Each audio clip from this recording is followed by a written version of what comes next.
One day he didn't count himself. It's true. All right, rise for the Pledge of Allegiance. I pledge Allegiance to the flag of the United States of America and to the republic for which it stands, one nation, under God, indivisible, with liberty and justice for all. Okay, did everybody have a chance to read the minutes? So approved. Second? Second. All in favor? I got a question, I got a correction. You have a correction. I know that we didn't, I know nobody else caught it. At the reporting departments, at the bottom, says provided, public defender, provided a verbal update. Okay, well, that wouldn't have been Okay. appropriate for this meeting anyway, because he's not part of this meeting, Right. so. But he wasn't here, Right. remember, he was. Can we amend that, Yeah, please? Yes. Okay, And other than that, yes, it's okay, okay, so can we get it approved as amended? yes. Yes. Okay. So done. All right, let's move on. All right, PS1, resolution authorizing acceptance of the Edward Byrne Memorial Justice Assistance Grant by the Probation Department to support the purchase of bulletproof vests. So After we knew Ed Byrne, so, got a motion, can I get a second? Second. Go ahead, Dave, tell us all about it. Pretty obvious, we found a grant to be able to reimburse us for our purchase of the bulletproof vests. Actually, one of my supervisors, I should give her credit, she did a lot of legwork and found this grant, so they're gonna pay 100% of the vests. Good. All right, for the record, Eddie Byrne was an NYPD cop who was assassinated guarding someone's house. They walked up behind him and shot him in the car in the back of the head. He came on when I came on. I think there's gonna be more money available through this grant going forward too, so we might be able to utilize money from it again. Any further discussion?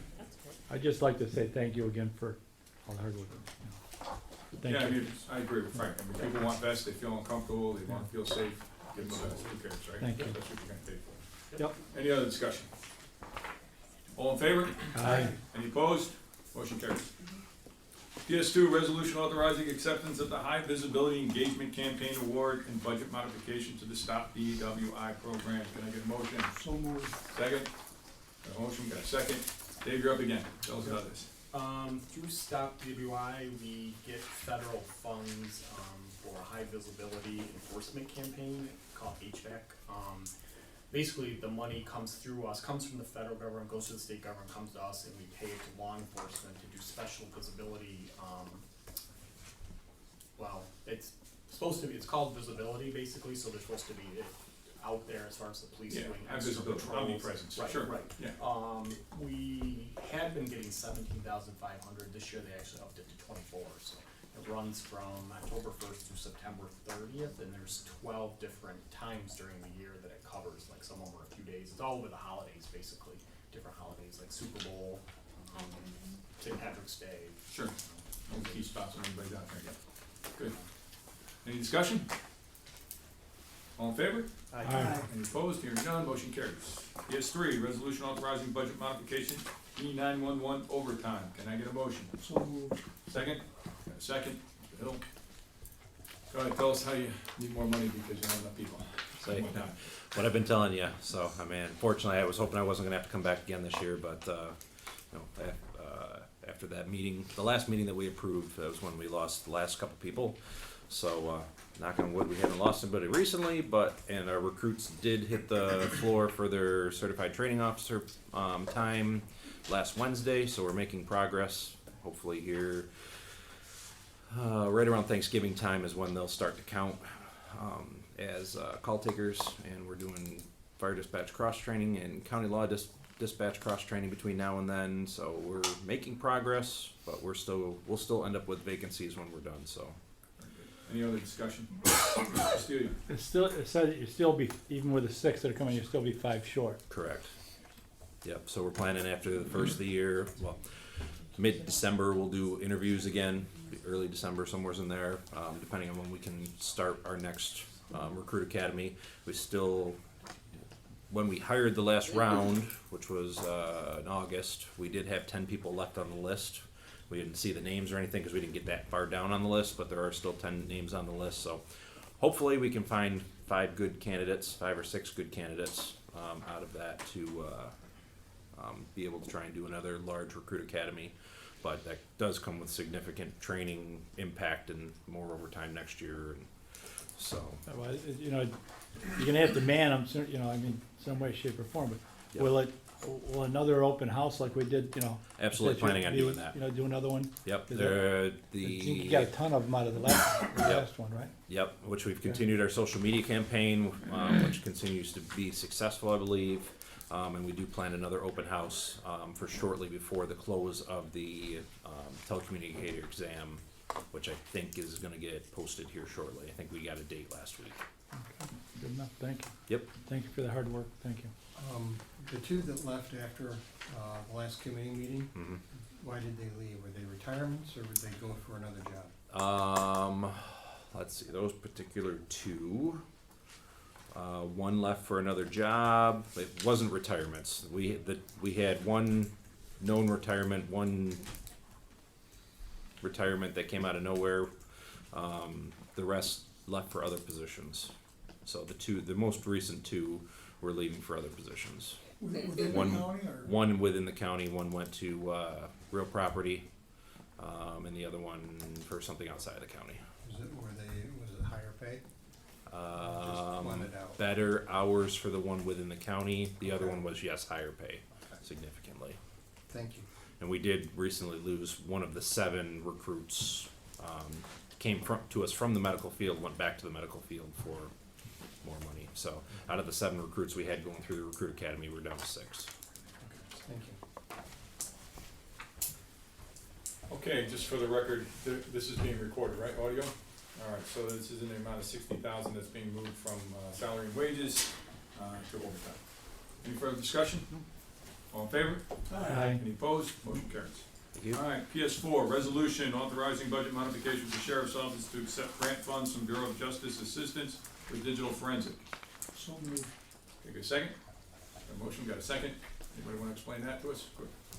Got it? It's, we have Celebrite, it's a service for digital forensics that basically is mostly used for getting in data out of cell phones on our major investigations.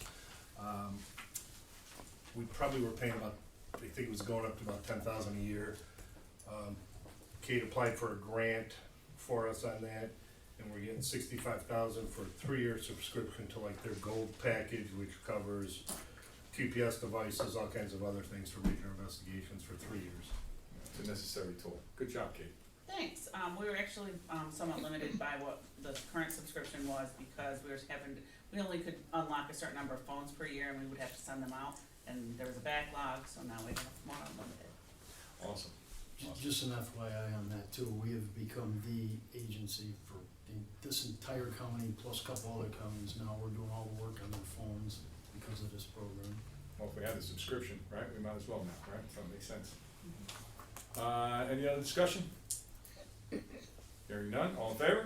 Aye. Any opposed? Motion carries. Okay, let's go on to reporting departments. Start with EMS. I'm sorry. This is no decisions and then make sure that we're on the budget and cover. Oh, absolutely, yeah, okay. Do I need to sign anything here? Sign those and they go to Raven. I'm sorry, Nate, go ahead. Apologies. Nope, no worries. Where am I? Good morning, everybody. So we'll start with our education program update. The Mentor Follow Academy is ongoing, 6 students still. The originals, we did lose one, because she ended up, resigning to focus on, her children. I think it was a lot for her to balance, so, we did lose one, so that's, down to 6 originals and 2 refreshers at the Mentor Academy. The certified first responder class in Mexico at McPhee starts a week from today. That wraps up just past the new year. We did have 11 sign up. Kevin just told me we're gonna get to 14 now. So we have 14 sign up for that class, which is super encouraging. The EMT starts later in November. Currently that's up to 21 and that'll run through June 1st. And we are kicking around some ideas for getting some other EMT classes in the spring. So we're gonna keep it rolling. So with the paramedic class, which we work with the FACS and St. Luke's program and offering a remote location in Fulton, we have about 60 to 65 students in our educational program this fall. That's terrific. It is, the retention is still a struggle as far as keeping EMS providers after they get it working, but we're okay compared to a lot of other counties because we're able to backfill, so that is encouraging. still working with Workforce New York on a lot of these classes. Our Stop the Bleed program went to a City BOCES staff development day where that ended up being around 60 individuals, not 100. 60, but year to date we've trained about 120 through our Stop the Bleed program free of charge, just with our time and training equipment. So that's been going really well. I attended the New York State EMS Vital Signs Conference, which was in Syracuse a couple weeks ago. That went really well. We had a county coordinators meeting with other county coordinators, and again, a lot of their struggles we're seeing, but a lot of their struggles we're not seeing. So we're definitely in good shape compared to some other counties of our size and comparison populace. So the state is making several core sponsor changes. They have to get approved by the governor, so I don't really have anything concrete yet on how that's going to affect our programming. But whatever it is, we'll work with it. Like I said, our education programming is pretty strong, so whatever we have to do to work with the state to keep that going is something we'll have to look at. So more to come on that. Hospital's still seeing a lot of psych, but less diversion time. Oswego Health Syracuse hospitals have tended to stay off diversion pretty much almost entirely, which is good for us. As well as Oswego will do really well in staying off diversion, but once they go on, it takes them about a day or so to clear out. So wait times have gone down significantly as far as hospitals waiting in line with patients, so that's encouraging. We did recently, I don't have it in here, but we did recently work, and Kathy will probably mention this, work with Jefferson County with their water main break impacting Samaritan Hospital, and working with them and preparing to send them EMS resources if they needed it for a patient evacuation.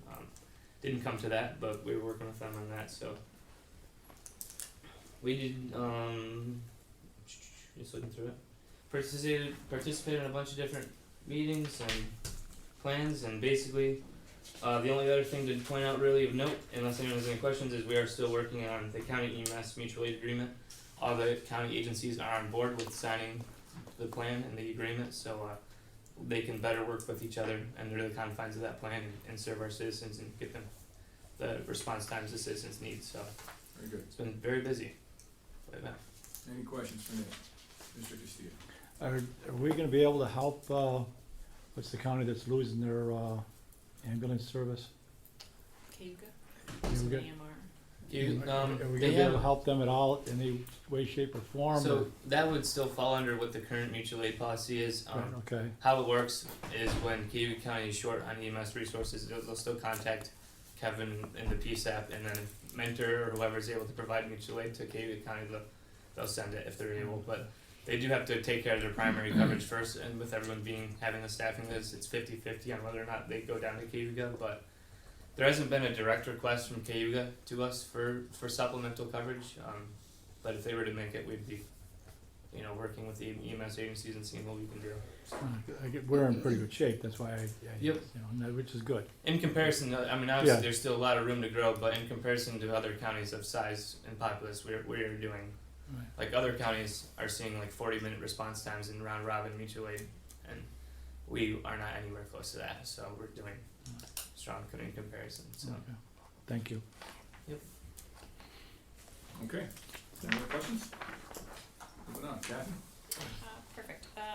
So as everybody else is, we're pretty busy at our department wrapping up this year. A couple things that we did the last couple weeks is we actually were able to participate in a tabletop exercise with Brookfield Power over a potential flood on the river, and kind of go through our roles and responsibilities and communication piece on that should it impact, the community that lives along the waterway. So that was nice to be involved in that. So we did get some pieces out of that.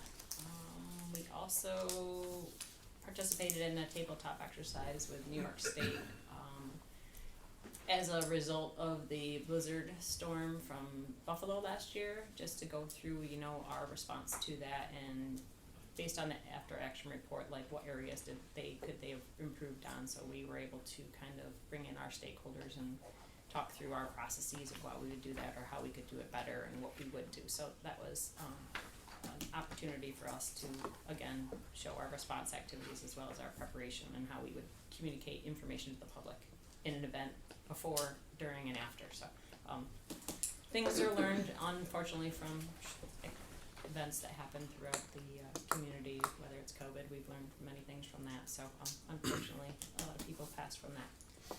Along with that, we did hold our first solar eclipse planning meeting, which is April 8th, 2024.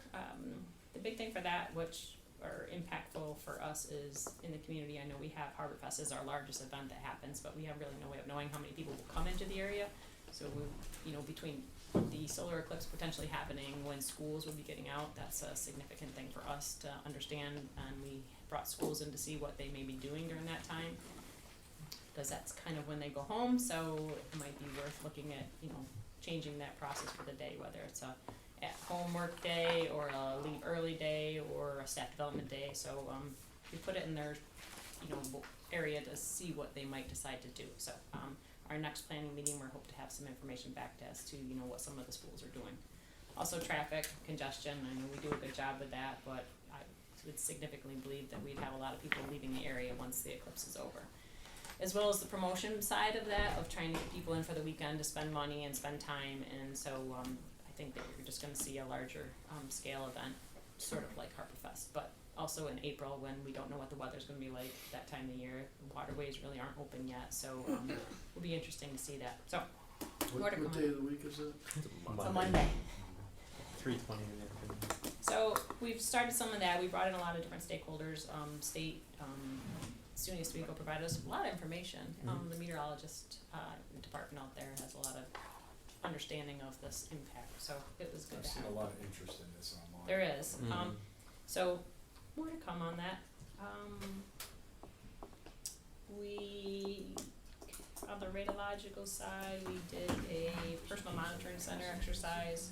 Tomorrow we have a exercise at our fairgrounds for our youth building for our evacuees, so we're gonna run through that process, something that we try to do on an annual basis because there's a lot of new staff that needs to understand the process of what they be doing. We're also working with Constellation.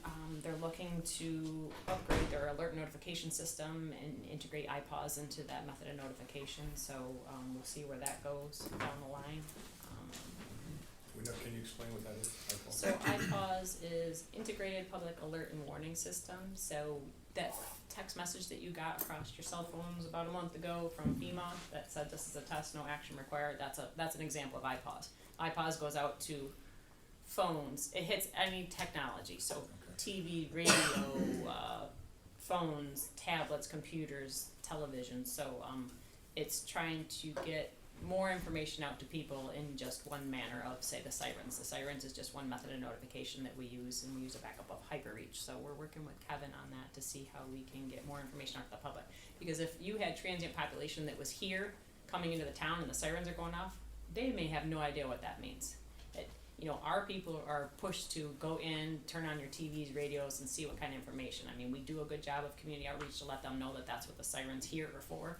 But it doesn't mean everybody else is gonna know what that means, so. Well, that's a good point, because the next generation doesn't watch television or Yes. listen to the radio, right? Exactly. They're on their phones, that's their only source of information, so we gotta get it there, right? Yeah, and so they've done it in other areas, like other nuclear power plants are trying to transition to using iPause, as a way of getting additional information out to the public, at least quick information, not making them go source out information, but providing them with the basic information,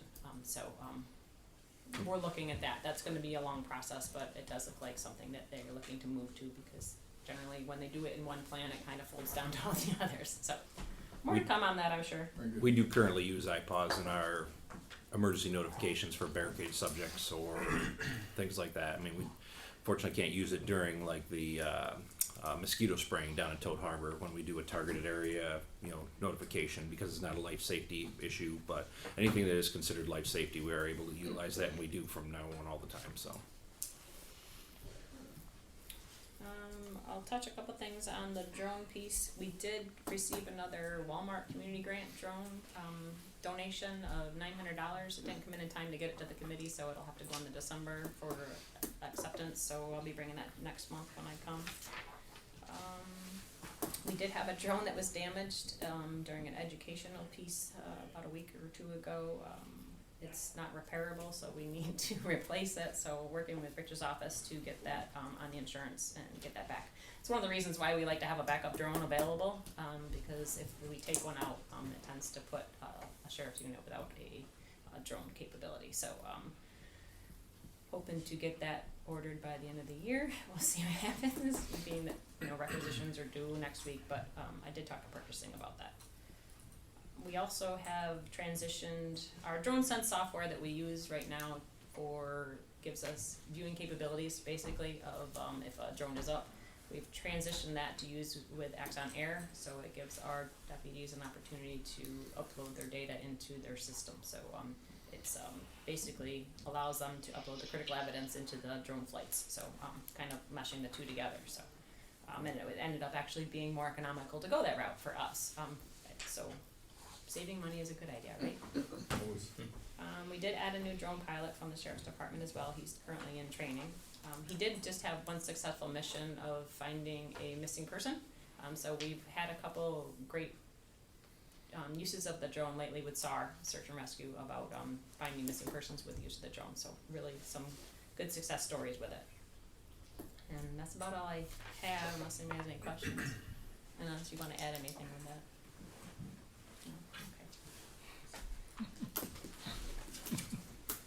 Any questions? All right, let's move on to the fire coordinator. Morning. Activity through September, from the first of the year, 273 activations, 81 structure fires, 22 hazmat, 39 fire investigations, 7 dive, 2 rope, 90 no response required, 32 other type alarms. The IFO class we wrap it up here by next week. Flashover simulator, I'll be in town for 2 days the following week. And then the BFO blended learning, part of our planning process for next year was sending out a questionnaire to the firefighters in the county. This class came back the least ranked, so we might be switching gears on that and going back to the original in-class, in-session, so that might change. Emergency Response Training Center activity through September. We've taught 194 classes for the year, 1,322 students through classes, and 1,085 instruction hours. I had a meeting with City BOCES last week, and I'm happy to report that we will be partnering with them in their building trades classes to build us a new, hopefully 20 by 24 with attached garage, 2-story house at the facility for search building. So the instructors, we met with the instructors and the students. Typically they are building dog houses and sheds. This is something more in the lines of what they would like to do. So that's gonna be a big endeavor for the next probably year and a half. As Kathy mentioned, there was a planning meeting we started working with Tyler in her office, planning for the solar eclipse for 24. Be scheduling battalion meetings with the fire chiefs in November, December. And also along with that, I sent out brochures for you. Free smoke alarm program through the Red Cross. They're really pushing that. It's an easy program. And also the DEC Volunteer Fire Assistance Grant. It used to be $2,500. Now they pushed it to $5. It's a 50-50. You put up 5, they put up 5. So it's a good grant. It's an easy grant to get if firefighter or fire departments, volunteer fire departments want DEC fire lane type firefighting equipment. So that's all I have. Any questions? Yes, sir. Student. Just a quick one just came into my mind. Are we seeing any increase in volunteer fire departments, you know, with their, no? No, sir. It's tough. It's tough. Okay, thank you. Okay, 911. I gotta throw the flag here. You got an illegal substitution. You weren't right by the probation department. Did I skip you? Yeah, I'm sorry, but you know, this is a 15-yard penalty now, because this is the second substitution you've done, sir. It's the second one. Second substitution. You went ahead with the fire department, I didn't call it that day, but now you're gonna go to 911 ahead of them. And I'm sorry. This is gonna cost you the game, Go you for know. it, Dave. I don't really have a lot, but Flag's been thrown. So replay. our supervision investigation numbers are staying pretty average. Investigations were up a hair last month, but not bad. continuing our programming in the jail. We're partway through a group in the Bolton office, a decision points group that we're running. Our next victim impact panel is scheduled for December 20th. We had one last week. My supervisors and I are scheduled to meet with the public defender tomorrow. He's gonna come over so we can kind of talk about, kind of learn where we're at with him as far as our violations of probation and all that. So that'll be nice, because I don't think we're really all that familiar with how their office is gonna run. So we invited him to come over. And as far as the Stop DWI front, we got some good news because the governor signed legislation that the court surcharges, which is $195 on top of the fines, has been going to the state for the last several years. And when they first started doing the surcharge, it was supposed to come to Stop DWI, and the state took the surcharge. As of like mid-year, next year, that money's all gonna be coming back into Stop DWI. So they're saying it's gonna raise our revenue by like 20-25%, which is great. Excellent. It's gonna be a decent chunk of money back into the program. So that's a good thing. The association, Stop DWI Association, has been working for years trying to get the money back, so they just got it. So Good. Good news. that's all I got. Any questions for Dave since we skipped him? Yes, I do. Yeah. Violators of probation, what are we doing with those people now? When I say we, as a county, because there's a lot of people that are responsible in that. Are we doing anything with it, or are we slapping them on the hands, or sending them birthday cards, or what? Well, we file violations when we need to file them. What the courts do isn't always in line with what we recommend, obviously. But, so it all depends. I mean, some of them obviously get revoked, go to jail, but a lot of them get chance after chance after chance. We don't really have any control over that, it's all in the courts. Tell it to the judges then, right? Is there any room in the jail? We have over twice the number of warrants that we had at this point last year. They're pretty high too, violation of probation. We're meeting with the judges, try to address it, have the judges put bail, but we can go out and arrest somebody, bring them in. The judge in cap court will say, okay, there's no bail on this warrant, they let them go. Even on a warrant, they're letting guys do that? It doesn't make any sense. So we had a meeting with the judges, telling them when they put a warrant, when you issue a warrant, to set bail on the warrant. In advance, right, so it's there, yeah. So when they are picked up, the cap court judge can look at it and say, okay, the judge that issued the warrant's requesting bail, so they'll at least be incarcerated until the next court appeals. Because right now, they just come in, walk out the door. So there's no incentive right now. Why issue the warrant then? Right, Exactly. yeah. And If you're not why gonna hold 'em. risk our lives out there That's knocking right. on doors, serving warrants? Agreed, agreed. How was that taken by the judge, by the issuer of the warrants? Did they say, yes, we'd like to do that, or yes, we will Yeah, I do think it? they just, You know, they weren't aware of it, so we'll see if it makes any difference. we'll see if they do it or not do it, right? Okay, all right, well, nice Should- try. Should be a standard, set. If you've got a warrant, you should not be like. Well, there isn't even, there's standard paperwork they're supposed to be using, but that was the other reason for the meeting, because everyone of them are using their own court paperwork. Understood. Fine. Okay, any other questions for probation? Moving on to 911 now. Anybody else I skipped? No, you're in line now, now you can go on with the game. We don't throw any more It's not over yet. replays. Well, it is not over yet, you never know.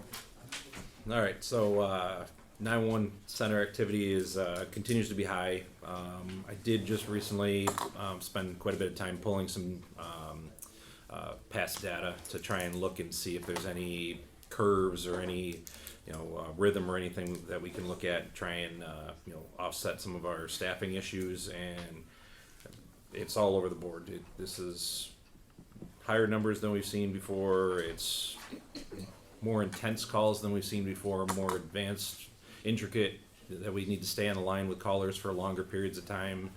It's definitely eating up a lot more time than it ever has before. So unfortunately, there wasn't any way for me to really try and separate out staffing to try and offset a little bit of that, but still trying to look at options, see if there's anything we can do in the meantime, because our dispatch staff is getting burnt out. They're, the overtime I'm asking for is unprecedented for us, and it just goes along with everything else. So they're really busy out on the floor. The office has been really busy. Lots of stuff going on this past month. The local Central New York Communications Consortiums have been extremely busy, working on our redundant core for the radio system that we're getting in Oswego County, so that work between Oswego and Onondaga is continuing. Been doing some more work on the CSI front, trying to get things moving. The sheriff and I are working on trying to get the facilities and operations working group together, trying to get some school involvement is the big push on that. So recently got some feedback from the SROs that some of the superintendents are interested in trying to keep things moving, so hopefully they can push within to try and get some more movement there. Other big things, attended the grants workshop in Syracuse, and was able to close out multiple grants for 911 surcharge funds, so got that moving. The tactical communications patches we set up for Super Dirt Week out at Oswego Speedway went really well. Had no issues with comms this year. The other big thing was we had our 911 coordinators conference. I failed to put it down on here, but I was reelected as vice president of the association for another 2-year term, so it's the second term, which is good. Doing some really good work, I think, at the state level, trying to make some headway on a lot of different fronts, but I'm definitely excited to continue on with that, and it definitely is paying off some stuff for Oswego County as well. So, Any questions? Okay, I don't see search and rescue here. Let's go on to Don. What do we got going on over there? Something I wanna bring to your attention, I'm requesting a meeting between this jurisdictional committee and the jurisdictional committee for DSS, I believe it's Health and Human Services.